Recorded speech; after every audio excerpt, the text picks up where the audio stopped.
Bismillahirrahmanirrahim. Assalamualaikum warahmatullahi wabarakatuh. Hari ini kita akan kuliah tentang modeling serta dosimetri di kedokteran nuklir. Di perkuliahan ini kita akan bagi menjadi beberapa sesi.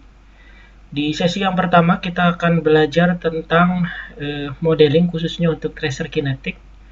Nanti di bagian kedua kita akan belajar tentang molekular radioterapi yang ada di kedokteran nuklir. Nanti akan dibagi menjadi dua sesi, molekular radioterapi yang pertama serta molekular radioterapi yang kedua.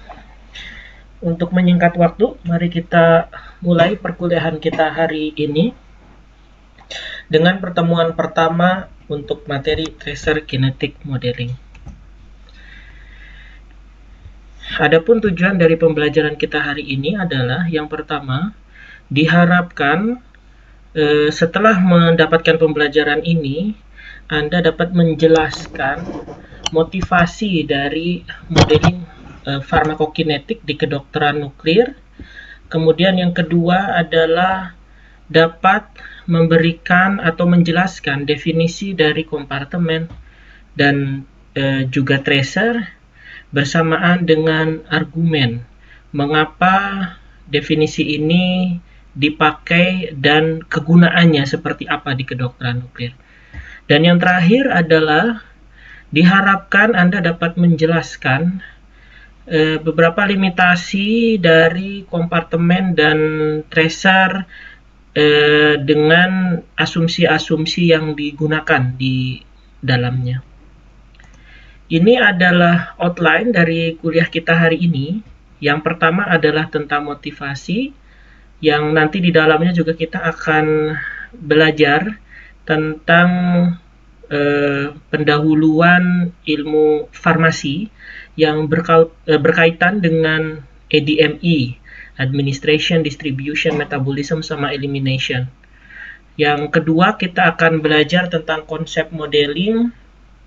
Yang ketiga kita akan belajar tentang analisa kompartemen, yang di sini dibagi menjadi beberapa bagian kecil. Yang pertama tentang kompartemen itu sendiri, tracer, dan solusi matematika, yang nanti kita akan belajar apa sih yang disebut dengan matematika sederhana di sini.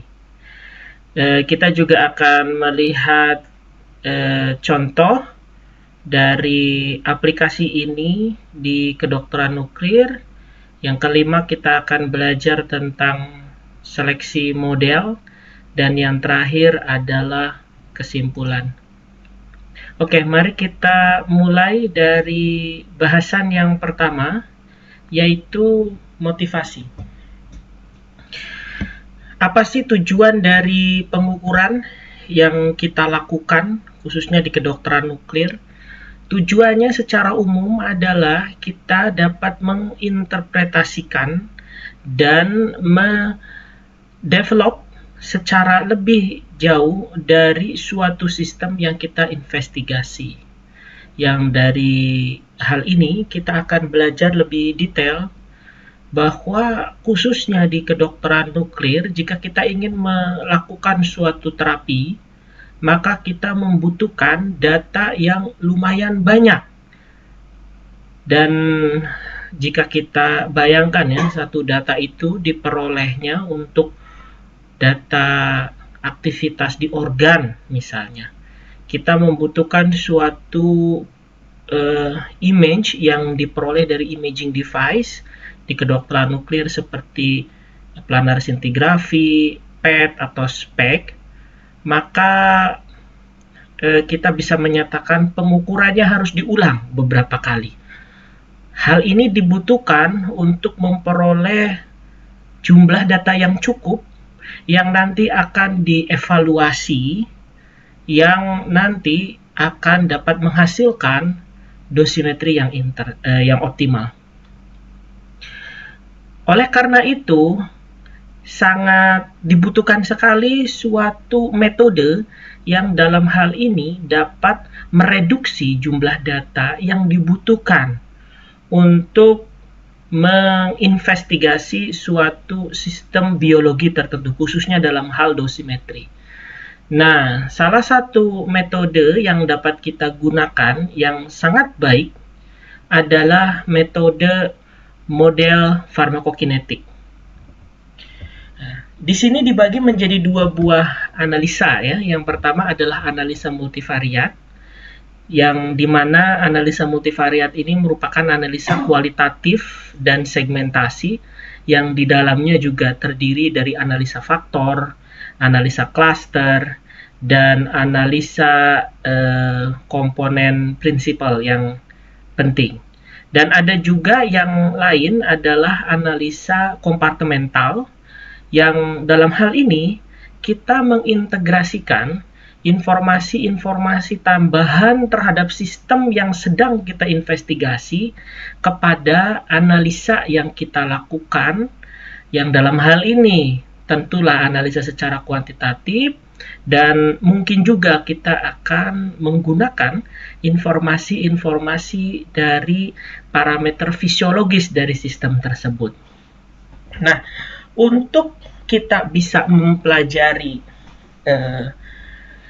tentang hal ini, khususnya berkaitan dengan modeling farmakokinetik, di sini kita akan sedikit belajar tentang dasar-dasar dari ilmu farmasi, yang dalam hal ini berkaitan dengan ilmu farmasi yang mempelajari gerak suatu obat di dalam sistem biologi tertentu. Dan untuk membahas ini, kita akan belajar dari salah satu kursus atau kuliah secara online yang sangat baik ya. Ini tersedia secara bebas, yang kalian bisa akses kapanpun. Namanya adalah boomer.org. Judul kuliahnya adalah farmakokinetik.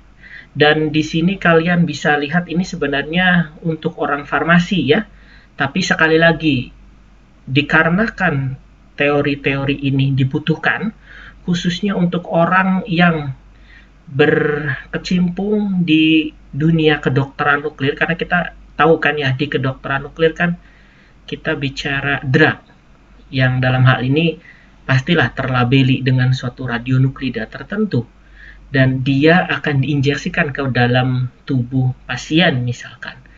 Dalam hal ini kan kita sudah tahu bahwa radionuklida itu dengan drug yang dia sudah terlabelkan di drug tersebut, kita bisa menyatakan dia bergerak di tubuh pasien. Dan ini kan sebenarnya ilmu-ilmu farmasi ya. Jadi sekali lagi ya, sebagai dasar, mau tidak mau kita harus tahu ilmu-ilmu dasar tentang farmasinya.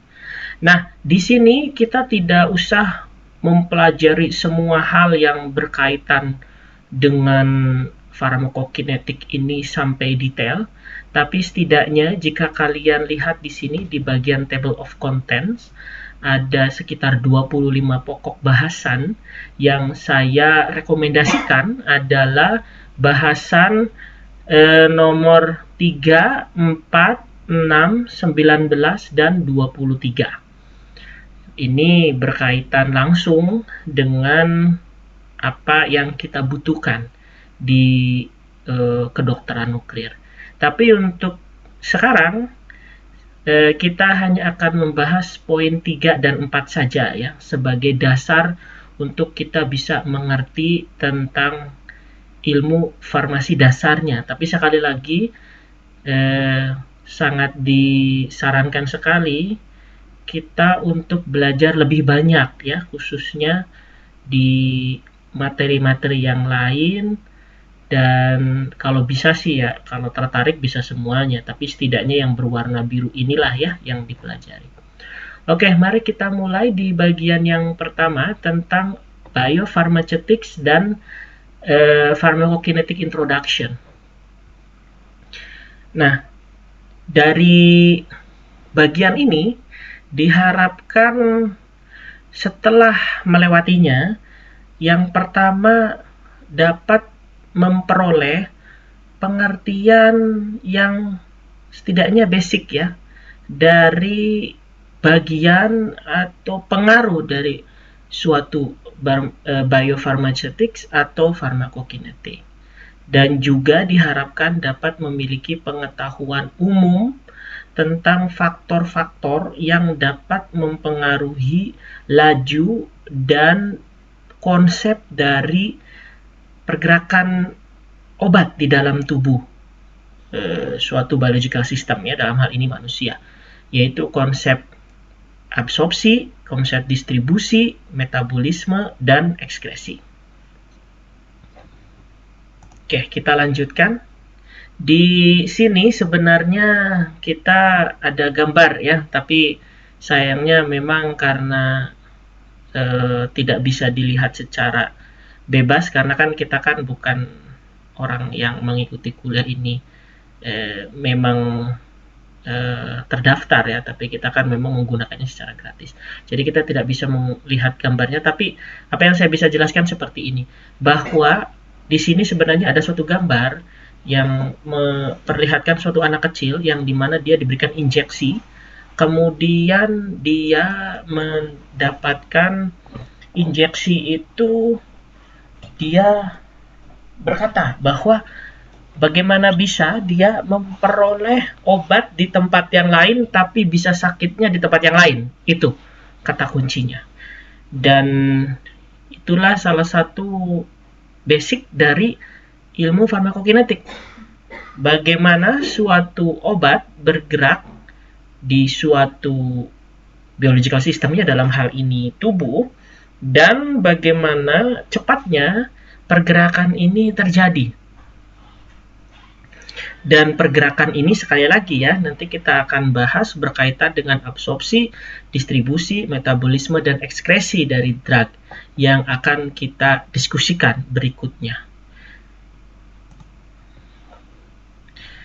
Dan ya, di sini juga sebenarnya ada gambar yang memperlihatkan bagaimana kompleksitas dari misalkan disposisi dari suatu obat misalkan. Tapi kita sekali lagi lewat ya, karena sekali lagi kita tidak bisa melihat gambarnya secara langsung.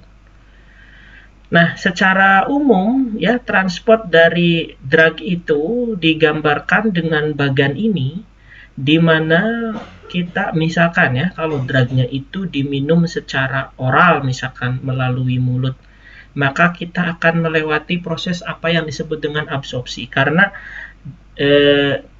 drug itu dia akan melewati mulut, masuk ke butuh waktu intinya untuk dia bisa nyampe ke plasma. Ya, itulah absorpsinya akan seperti apa, tubuh kita mengabsorpsi drug tersebut. Nah, setelah dia masuk ke plasma, maka di dalam plasma itu drug yang bebas dapat pula bind atau berikatan ya dengan ya mungkin ada target di dalam plasma. Dan kemudian setelah itu juga dia bisa saja ada beberapa kemungkinan yang terjadi terhadap drug di plasma itu ya. Bisa saja dia pergi pertama ke liver, yang dimana misalkan dia akan dimetabolisme di organ tersebut. Bisa juga dia pergi ke organ lain yang di sana dia ada organ biasa ya, yang tidak banyak targetnya di situ, tapi dia tetap bisa binding. Bisa juga ke site of action, misalkan dalam hal ini tumor misalkan. Maka obat tersebut masuk ke sana dan dia akan memperoleh banyak sekali target, yang mana menjadikan dia akan tinggal lebih lama di tempat tersebut. Dan bisa juga kemungkinannya dia akan masuk ke organ yang dapat mengekskresikan, misalkan kidney dan seterusnya.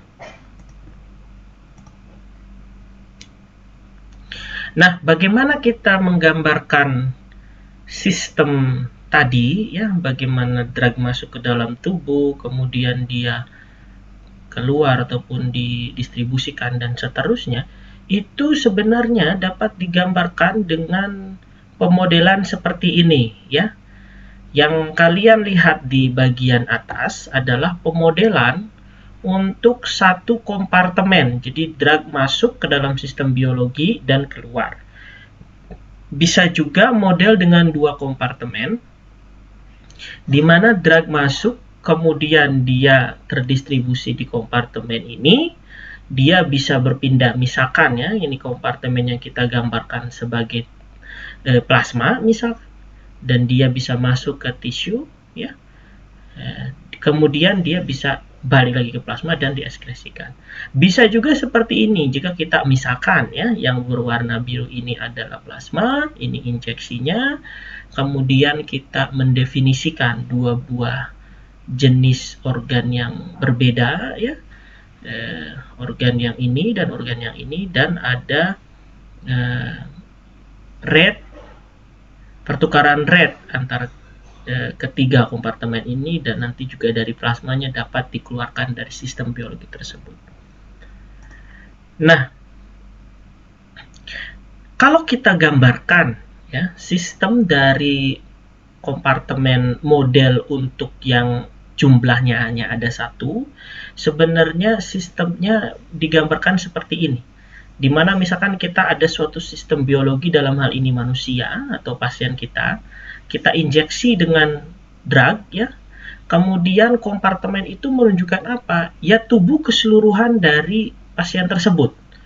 Ya, jadi setelah diinjeksikan, drug itu akan tersebar merata secara cepat seperti ini. Ya, dan akhirnya dieskresikan. Dua kompartemen model ya dapat juga digambarkan dengan gambar yang menunjukkan eliminasi dua eksponensial.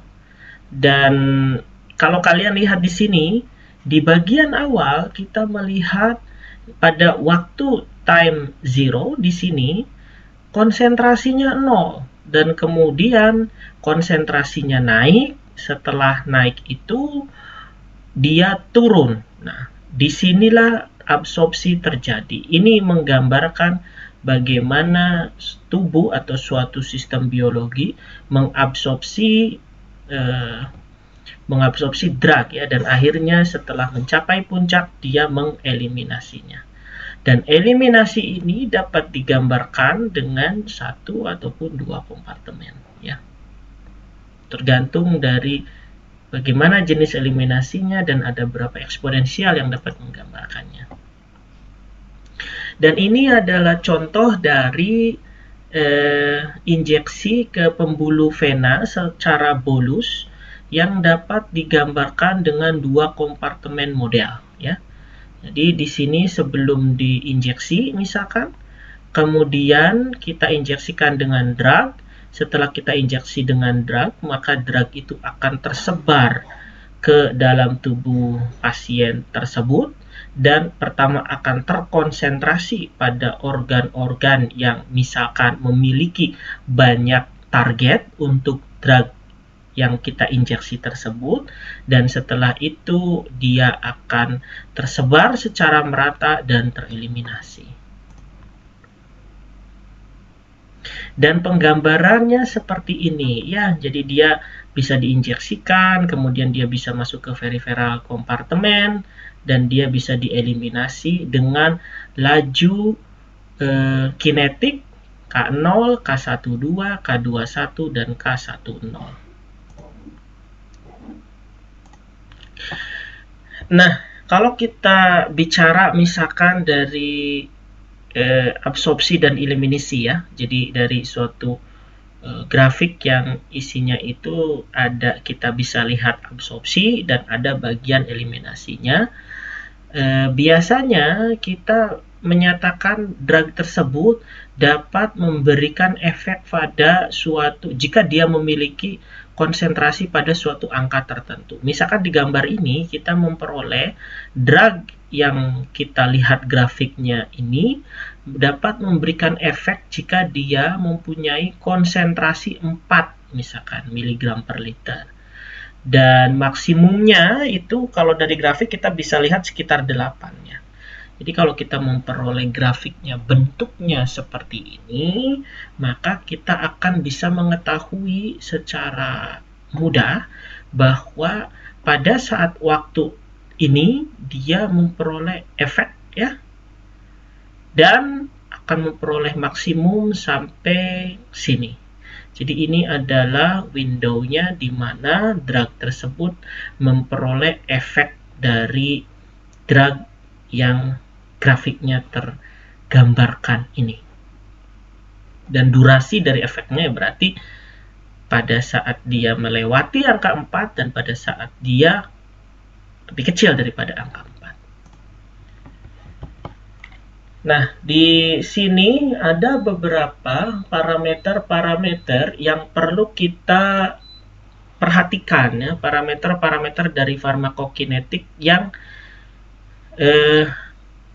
secara umum sangat penting untuk diketahui informasinya, dikarenakan dengan informasi ini kita bisa mengetahui beberapa fitur-fitur penting dari drug tersebut. Yang pertama adalah konsentrasi maksimum yang dapat dihasilkan oleh drug tersebut ya, dan juga waktunya kapan pada saat menghasilkan maksimum. Yang kedua adalah area di bawah kurva ya. Misal kalau kita ambil antara waktunya 4 dan 6 jam ya, berarti area di bawah kurva adalah luasan yang diarsir berwarna hijau ini. Oke, jadi kita kembali lagi pembahasan awal ya, bahwa di farmakokinetik ini yang penting adalah proses ADME, yang dimana merupakan singkatan dari absorption, distribution, metabolism, dan excretion. Absorpsi kita sudah bahas tadi ya, bagaimana suatu drug itu kurva kinetiknya naik ya, eliminasi kan turun, distribusi bagaimana nanti kita lihat terdistribusi ke dalam suatu biological system yang terdiri dari organ-organ, dan metabolisme biasanya bagaimana suatu drug itu dimetabolisme pada suatu organ tertentu, misalkan liver. Dan ini adalah rute-rute dari pemberian drug kepada pasien misalkan ya, dapat diberikan secara intramuskular, subcutaneous, intravenous, intrasinovial, ya, oral, dan seterusnya. Nanti di kedokteran nuklir yang paling banyak diimplementasikan biasanya itu secara intravenous ya.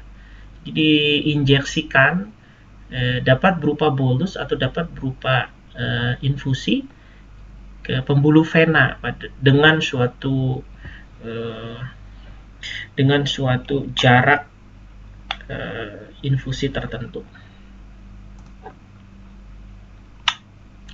Ya, ini adalah salah satu penggambaran bagaimana suatu obat jika dia itu diberikan kepada suatu pasien ya dengan oral misalkan, maka kita akan tahu bahwa sebenarnya tablet itu akan terdisolusi dengan baik pada saat dia sudah didisintegrasi menjadi bagian-bagian yang lebih kecil. Seperti yang dilihat ya, kalau tabletnya yang masih besar seperti ini sih very limited dissolution gitu. Tapi kalau udah jadi granules, dia akan limited dissolution, dan kalau dia jadi partikel yang kecil maka akan sangat baik sekali disolusi.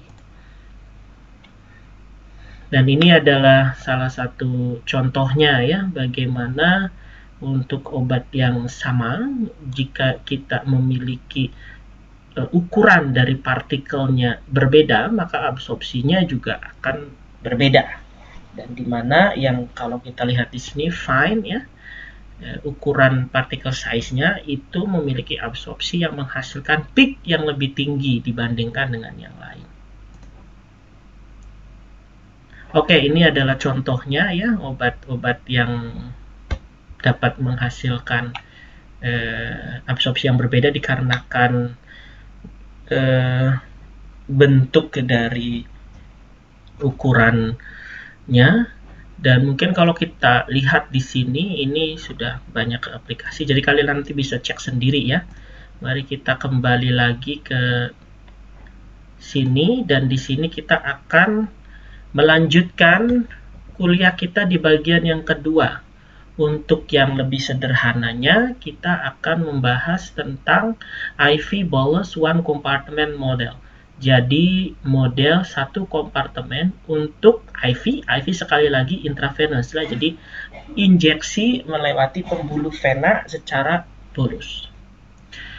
Nah, diharapkan setelah melewati perkuliahan ini, maka setiap mahasiswa diharapkan dapat pertama mengerti asumsi-asumsi yang berkaitan dengan satu kompartemen ya. Misalkan dosis IV bolus, terus eliminasi linear dan seterusnya. Dapat juga mengerti properti-properti dari kinetic order pertama atau ya model linear. Juga diharapkan dapat menulis ya persamaan diferensial untuk suatu model farmakokinetik yang sederhana. Juga dapat mendefinisikan, menggunakan, dan mengkalkulasikan parameter-parameter semisal. Yang pertama adalah KL, konstanta laju eliminasi, V, ya, volume distribusi, half-life, area di bawah kurva atau luasan di bawah kurva, clearance, yang dari kesemuanya itu diaplikasikan untuk model linear dari satu kompartemen. Dan juga diharapkan dapat menggunakan persamaan-persamaan satu kompartemen untuk model linear yang kemudian dapat digunakan untuk mensimulasikan misalkan dosis-dosis yang berbeda dan dosis-dosis dengan regimen yang berbeda pula. Nah, kalau kita lihat di sini ya, secara umum berarti ini adalah produk dari obatnya. Dia misalkan kalau kita bicara IV berarti langsung masuk ke darah, dan di darah itu dia bisa bolak-balik ke tisu ya, yang bukan target ataupun yang dengan reseptor berarti sebagai target. Dia juga bisa di metabolisme, dia juga bisa diekskresi. Nah, beberapa asumsi-asumsi yang kita gunakan untuk satu kompartemen ini adalah yang pertama, ya sekali lagi kompartemennya ada satu ya. Dalam hal ini berarti obat di darah itu akan mencapai kesetimbangan secara cepat dengan darah ya. Jadi si obat itu akan secara cepat ya, jadi seimbang. Dan juga dengan bagian ekstravaskular dari tisu-tisu yang ada di tubuh manusia misalkan. Dan konsentrasi dari drug itu mungkin saja tidak sama ya antara satu tisu dengan tisu yang lain. Tapi kita akan mengasumsikan jika kita memakai model ini bahwa nilainya akan proporsional dengan konsentrasi dari obat di darah untuk setiap waktu. Yang kedua adalah kita akan menggunakan asumsi yang kita bisa nyatakan bahwa dia akan termix secara cepat, di mana drug ini dia akan tercampur secara instan, secara cepat ya, di darah maupun plasma. Dan yang terakhir adalah kita bicara modelnya, berarti adalah model linear. Yang dalam hal ini maksudnya adalah kita mengasumsikan eliminasi dari drug itu mengikuti kinetic order pertama. Apa yang disebut dengan kinetic order pertama? Kinetic order pertama itu maksudnya adalah laju dari perubahan konsentrasi dari obat untuk suatu proses itu akan proporsional ya kepada konsentrasi drug yang tersisa untuk menghasilkan proses tersebut. Dan ingat bahwa kinetic order pertama itu adalah asumsi untuk model linear, bukan untuk satu kompartemen. Tapi di satu kompartemen ini kita bisa gunakan. Secara umum sih kita bisa katakan seperti ini, bahwa untuk model linear, jika kita mendobelkan dos yang kita injeksi, ya, maka konsentrasinya akan double juga untuk semua waktu. Dan sekali lagi kita bisa gambarkan bagaimana bentuk dari satu kompartemen itu seperti ini. Oke, jadi kalau kita lihat ya, kinetic order pertama itu bentuknya seperti ini ya. Grafiknya di mana sumbu X itu adalah waktu dan di sumbu Y itu adalah konsentrasi. Dan kalian lihat di sini kita memiliki beberapa hasil pengukuran secara eksperimen misalkan ya. Dan jika kita menghubungkan suatu garis yang dihasilkan dari suatu model matematika tertentu ya, yang nanti kita bisa menghitung kemiringan dari setiap titik yang ada di garis tersebut, maka kemiringan itu sebenarnya menunjukkan delta C per delta T. Dan kalau kita bikin grafiknya di mana sumbu X adalah konsentrasi dalam satuan mikrogram per mililiter misalkan, dan sumbu Y-nya adalah delta C per delta T, maka kita akan memperoleh bentuknya seperti ini, dan minus karena kemiringannya ke arah kiri ya. Jadi kita bisa nyatakan secara perumusan bahwa laju dari perubahan konsentrasi misalkan ini di plasma versus waktu itu berkurang ya. Berkurang karena dia kemiringannya kan bernilai negatif ya. Dan dia akan proporsional dengan suatu konstanta tertentu yang nanti berikutnya kita akan sebut sebagai konstanta laju eliminasi KL. Dan dia juga akan ya setara dengan konsentrasi di plasma setiap waktu. Nah, sekali lagi, jadi kalau rumusnya tadi kita sudah bahas ya, dan bentuknya akan jadi seperti ini. Maka kalau kita lihat perubahan dari konsentrasi di plasma tersebut terhadap waktunya terjadi pada suatu selang waktu yang sangat singkat, jadi limitasi dari delta T itu mendekati 0, maka kita akan memperoleh rumus turunan. Jadi turunan terhadap waktu dari konsentrasi di plasma itu merupakan minus KL dikalikan dengan CP. Nah, dari sini sebenarnya ingat ya, matematika, bahwa secara mudah kita dapat mengintegrasikan bagian kiri dan bagian kanan ya, dengan kita memindahkan CP ke arah kiri jadi dCP per CP sama dengan minus KL dt, kita integralkan kiri dan kanan, maka kita akan memperoleh rumus seperti ini ya, kalau kalian ingat. Dan kita jika mengambil nilai logaritmik dari sisi kiri dan sisi kanan, maka kita akan memperoleh bentuknya seperti ini ya. Dan ini kan rumus sebenarnya rumus linear ya. Yang kalau kalian ingat berarti ini adalah Y sama dengan ya, B ditambah MX, di mana M-nya bernilai kemiringannya negatif, gradiennya berarti minus ya. Jadi kemiringannya menggambarkan KL kalau kalian lihat di sini. Berarti di sini menunjukkan apa? Ini adalah menunjukkan nilai B, yang dimana ini menggambarkan titik di mana grafik yang kita miliki memotong sumbu Y. Nah, kalau digambarkan bentuknya seperti ini. Jadi ln dari CP0 itu menunjukkan yang memotong di sumbu Y itu angkanya berapa, dan KL itu ya minus karena dia miringnya ke kiri, dan KL itu menunjukkan ya nilai kemiringan dari grafik tersebut ya. Dan kalau kita lihat di sini, kemiringannya dapat digambarkan ya dengan menghitung seperti ini ya. Tentukan saja 2 titik misalkan.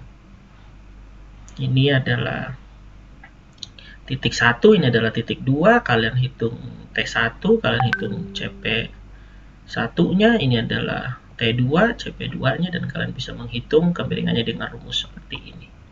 Ya. Hanya hati-hati saja di sumbu Y-nya itu harus nilainya ln ya, supaya bisa dapat hasilnya dengan baik. Nah, oke. Kalau kalian perhatikan di sini dari rumusnya ya untuk model linear ini, CP0 itu merupakan konsentrasi dari drag di plasma pada waktu 0 ya. Tapi sebenarnya gini, apakah kita bisa mendapatkan nilainya secara akurat? Tidak mudah untuk mendapatkan ini. Karena kan CP itu nunjukin apa? CP itu kan nunjukin jumlah dari apa yang kita injeksikan ya. Jumlah pada saat waktu 0 ya, berarti jumlah drag yang kita injeksikan. Karena kan yang kita injeksikan nanti ya jumlah drag di dalam biological system tersebut. Dibagi dengan volume, berarti volume di mana dia tersebar. Tapi yang jadi masalahnya, volumenya apakah sebesar volume dari tubuh biological system itu? Kan tidak ya. Kenapa tidak? Kalau misalkan kita lihat di sini di biological system itu volumenya itu kan tidak akan selalu sama, karena drag itu kan bagaimana dia menyebarnya itu kan tidak akan memenuhi semua volume yang ada di tubuh manusia, jadi volumenya akan berbeda. Dan sebenarnya kalau misalkan kita mendefinisikan persamaannya, dengan mudah kita bisa menyatakan volume yang dimana dia tersebar itu, sebaran dari drag itu merupakan jumlah dari drag di dalam tubuh dibagi dengan konsentrasi yang diukur di plasma. Jadi kalau rumusnya seperti ini, dan kita sudah bahas tadi ya, bahwa jumlah dari drag di tubuh pada saat waktu T0 ya adalah dosis itu sendiri.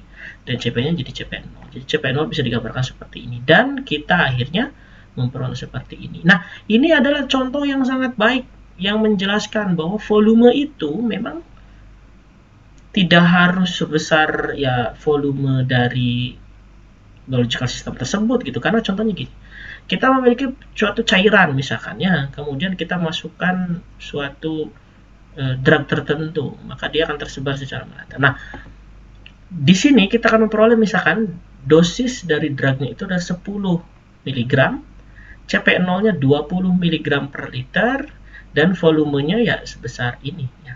Tapi perhatikan di sini, jika kita mendapatkan ya, kalau di dalam tubuh kan ada organ-organ, tisu-tisu ya.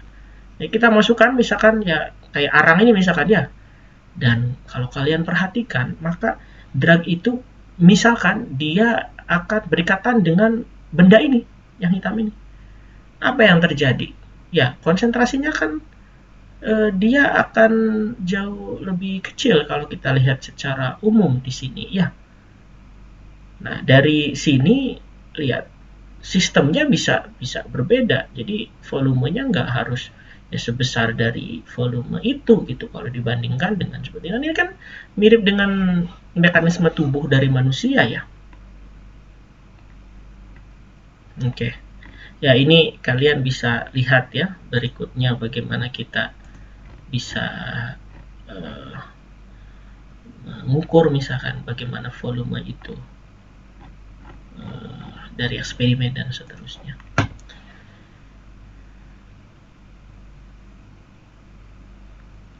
Ya, berikutnya adalah area di bawah kurva ya, dan ini sebenarnya sangat penting sekali khususnya buat kita karena kita kan sedang mempelajari internal dosimetri di sini.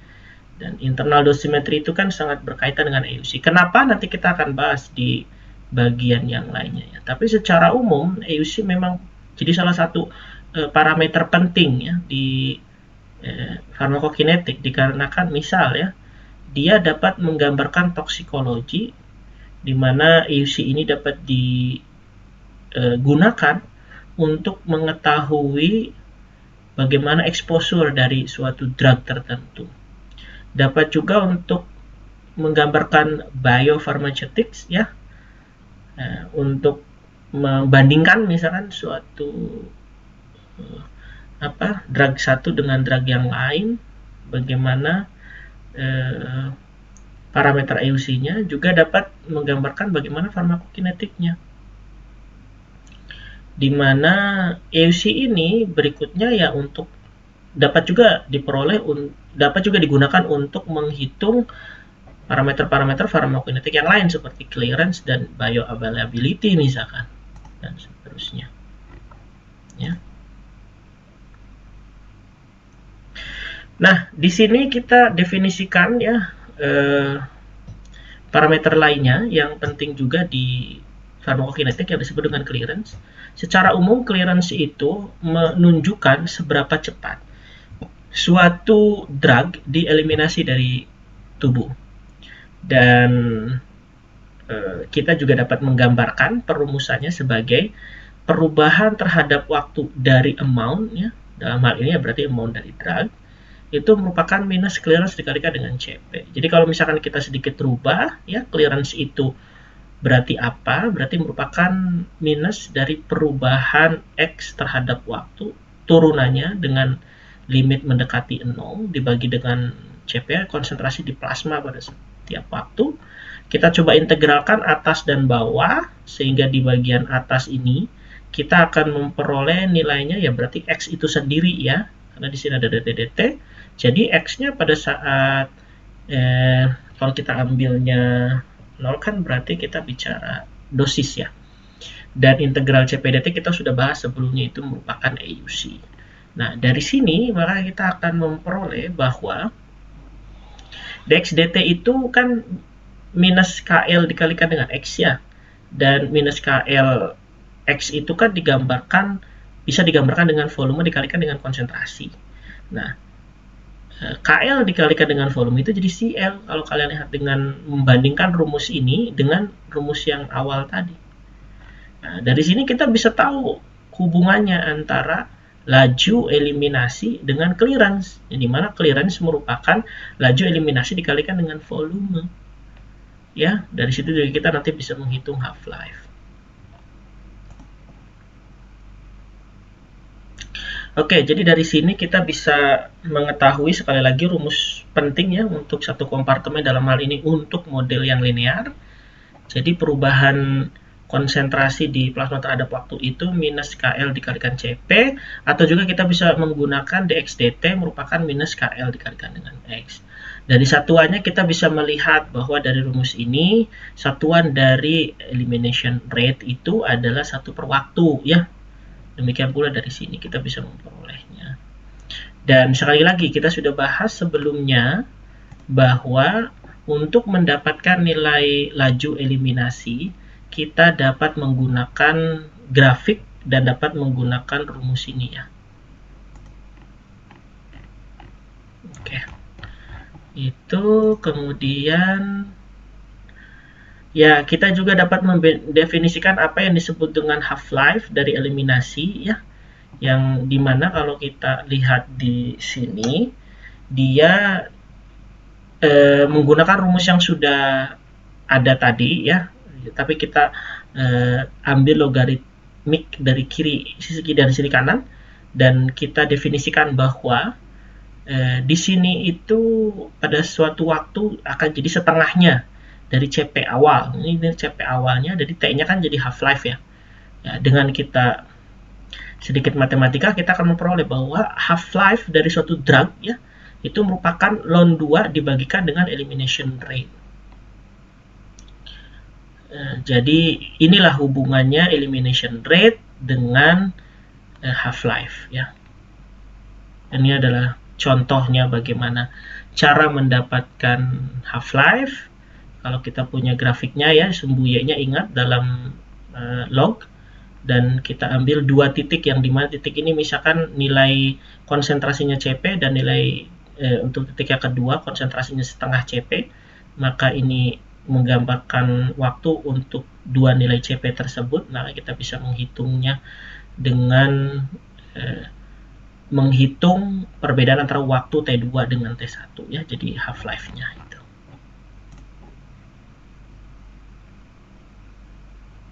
Ya, ini adalah contoh-contohnya ya, ini ada contoh-contoh soal dan seterusnya yang kalian bisa pelajari. Dan itu mungkin dari kuliah ini ya, mungkin kita hanya bahas 2 bagian saja. Yang lainnya nanti kalian baca sendiri. Dan mari kita lanjutkan ke pokok bahasan kuliah kita di kedokteran nuklir. Nah, untuk modeling sendiri ya, kita dapat mendefinisikan apa yang disebut dengan model yang merupakan black box sebenarnya. Dari black box ini artinya apa sih? Kita tidak akan pernah tahu sebenarnya. Satu model yang paling paripurna, yang paling ideal dari semua jenis model yang ada di dunia ini misalkan, tapi kita bisa memilih satu yang terbaik dibandingkan yang lainnya dengan suatu metode statistika dan matematika tertentu. Tapi dengan model ini kita dapat menggunakan model tersebut untuk mengolah ya time activity curve dari darah maupun plasma. Demikian pula yang ini datanya diambilnya dari ngambil darah langsung ya, sampel darah. Dan juga time activity curve dari tisu yang nanti datanya itu diperolehnya dari mana? Ya berarti dari imaging. Yang dari hal itu kita akan menggunakan model ini untuk mengolah data tersebut yang nanti hasilnya adalah parameter dari model yang dapat digunakan untuk mensimulasikan misalkan parameter-parameter penting yang dapat digunakan di dosimetri. Misalkan apa? AUC misalkan ya. Dan ini adalah paradigma di modeling ya, bahwa jika kita memiliki datanya itu tidak baik ya, datanya kurang akurat, walaupun model kita sangat sempurna, maka hasilnya juga tidak akurat. Demikian pula sebaliknya, bahwa jika kita mempunyai data yang sangat baik sekali, tapi modelnya itu tidak baik, ya hasilnya juga tidak baik. Ya. Alangkah baiknya dalam hal ini berarti kita memperoleh data yang baik, juga model yang baik. Dan kita sekarang akan membahas analisa kompartemen yang secara singkat tadi sudah dibahas ya di pendahuluan farmasi tadi di bagian kuliah farmakokinetik. Analisa kompartemen ini merupakan suatu analisa yang banyak sekali digunakan untuk model pada suatu studi physiological, chemical maupun pharmacological ya. Dan tujuan dari analisa kompartemen ini adalah untuk menggambarkan suatu kinetik dari konsentrasi suatu drug tertentu yang sedang diinvestigasi, yang kemudian hasilnya dapat di mapping kepada suatu parameter-parameter yang jumlahnya biasanya tidak banyak. Dan parameter-parameter ini biasanya sih memiliki interpretasi fisiologis ya.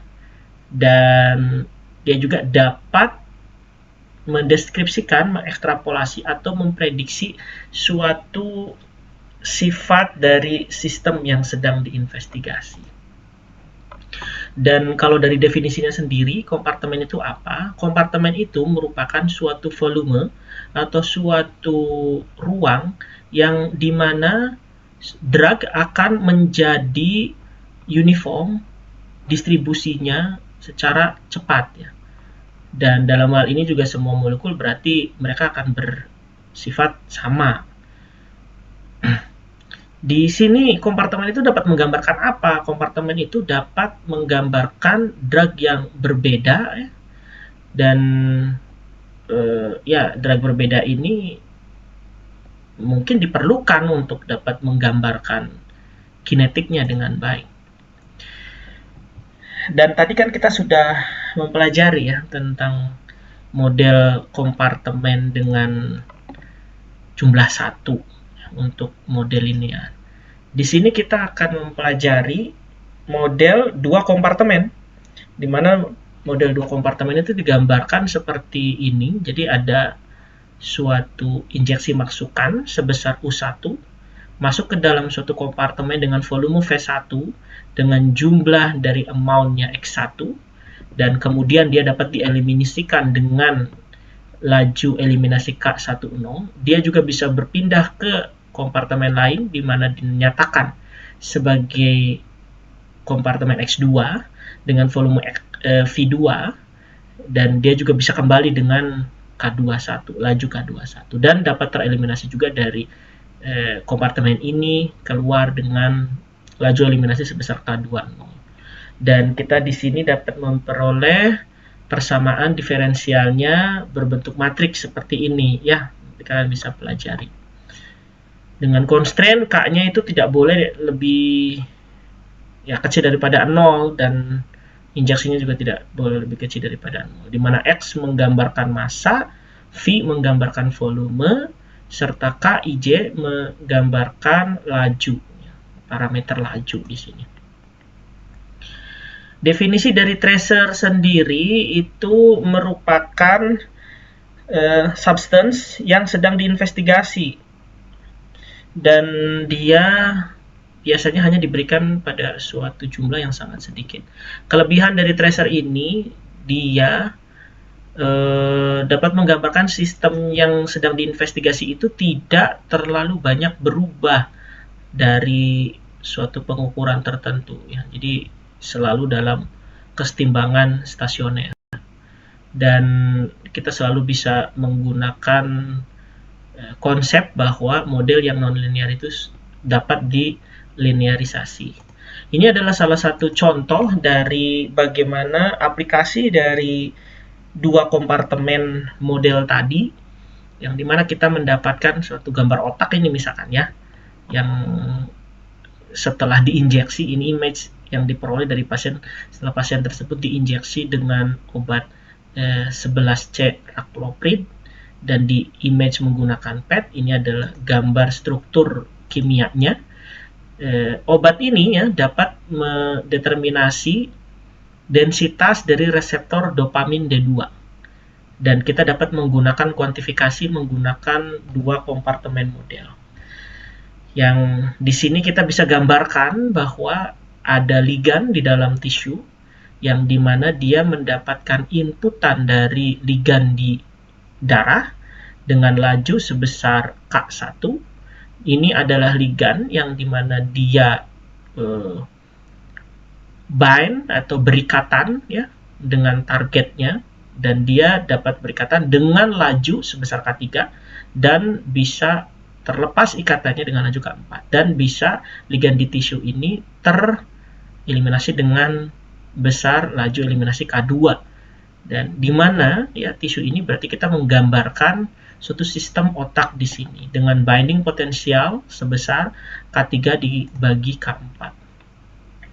Ini adalah modelnya. Jadi kalau misalkan kita menggambarkan ROI ya dari model yang kita miliki, dari image maksudnya, maka kita dapat menggambarkan ya data yang kita gambarkan itu ya sebesar data yang terlihat dilingkupi dengan garis putus-putus ini.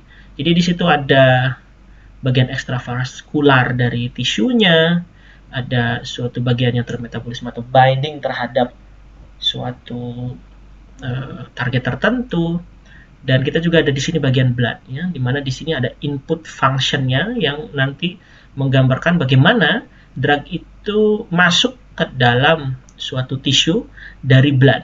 Ya. Jadi ada juga bagian dari datanya yang merupakan bagian dari blood di sini, yang nanti kalau kita fitting model ini terhadap data yang kita miliki, maka kita akan memperoleh datanya itu. Jadi C di tisu itu merupakan bagian yang ada di ekstravaskular ditambahkan dengan bagian yang ada di ini yang bind sudah dengan targetnya, juga suatu fraksi tertentu dari blood.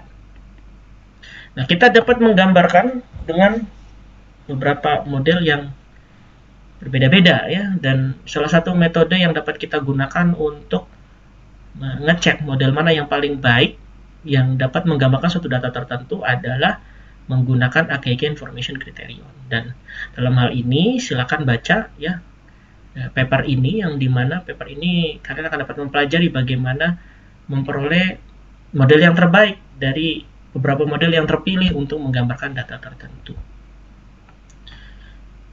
Dan ini adalah kesimpulannya ya, bahwa yang pertama adalah ilmu tentang ADME ya dari suatu drug itu sangat penting untuk studi farmakokinetik. Yang kedua, informasi tambahan itu juga diperlukan ya untuk dapat menggambarkan suatu model tertentu. Yang akhirnya sih biasanya kita menggunakan model 2 kompartemen. Kenapa? Karena yang pertama alasannya adalah pertama karena kualitas dan jumlah dari data yang kita miliki, dan ya sebenarnya matematika simple dari model 2 kompartemen ya, yang dimana kalau kita lihat ya persamaan diferensial secara linear itu ya solusi analitikanya seperti apa ya. Kita lihat aja sebenarnya sifat dari eksponensialnya. Dan interpretasi dari parameter sebagai kuantitas fisiologis itu juga harus hati-hati ya, karena kita di sini kan menggunakan simplifikasi banyak dan juga aproksimasi. Dan sebagai catatan di sini kita akan bahas ya di pertemuan berikutnya bahwa model kinetik untuk organ itu memang kita bahas di sini, tapi sebenarnya sudah ada suatu model yang dapat menggambarkan model matematika yang dapat menggambarkan pasien secara keseluruhan, yang dalam hal ini contohnya adalah whole body physiologically based pharmacokinetic model, yang sekali lagi kita akan bahas di pertemuan berikutnya. Mungkin itu untuk bagian yang pertama dari kuliah kita hari ini. Kita akan lanjutkan di bagian berikutnya.